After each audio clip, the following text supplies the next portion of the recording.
We're looking today at IGM Financial. IGM Financial had an earnings release from August 2nd, 2012, and they trade on the TSX under ticker symbol IGM. IGM is a favored holding by many portfolio managers in Canada, including Cube Investment Management, because they've had great metrics over the last 10 years. They've grown their earnings, their EPS has grown at 7.4%, and their dividends have grown at 11.1% over the last decade. They manage just over $117 billion. So this makes them a very favored holding by many pension funds in Canada. But you have to know when you're investing in IGM, you're co-investing with the Desmarais family out of central Canada. They're a 60% roughly shareholder in IGM through Power Corp Financial, and so it's a co-investment with this family when you invest in IGM. Well, the earnings release came out August 2nd, 2012, and to summarize in one word, it was gloomy. Their redemptions year to date run at about $2.5 billion, which trends them on a downward cycle of assets under administration at minus 9.4%. So this is not good, and it's now starting to impact their earnings.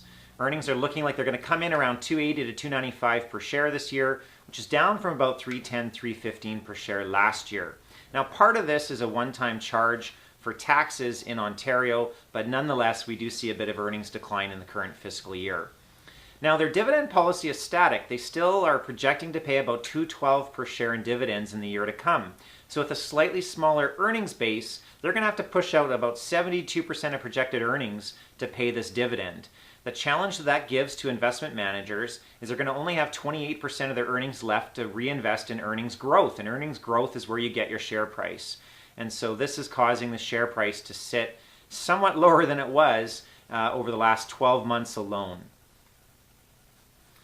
Now, the readjusted share price sitting at around $37.60 makes IGM of interest to many portfolio managers because at this sort of adjusted share price, we're seeing some interesting metrics. The dividend yield is sitting at 5.5%. That's pretty competitive even in the Canadian financial services sector.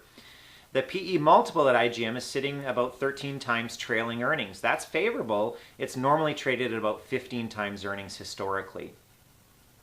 Well, our prognosis in IGM is that it still is a favored holding in our portfolios and in many other people's portfolios. And the reason for that is it's an industry funk.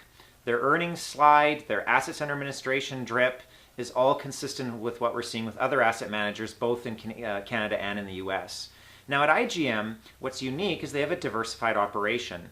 They have life insurance and mortgage referred salespeople in-house, and those metrics are looking great. Mortgage sales and insurance initiations are very positive. Attraction and retention of salespeople is very positive, and the business plan looks solid. So in summary, while their earnings release in August was gloomy to say the least, it's an industry-wide funk. It's an industry-wide gloomy situation that's impacting other peer group earnings as well. The earnings adjustment at IGM has caused a reduced share price.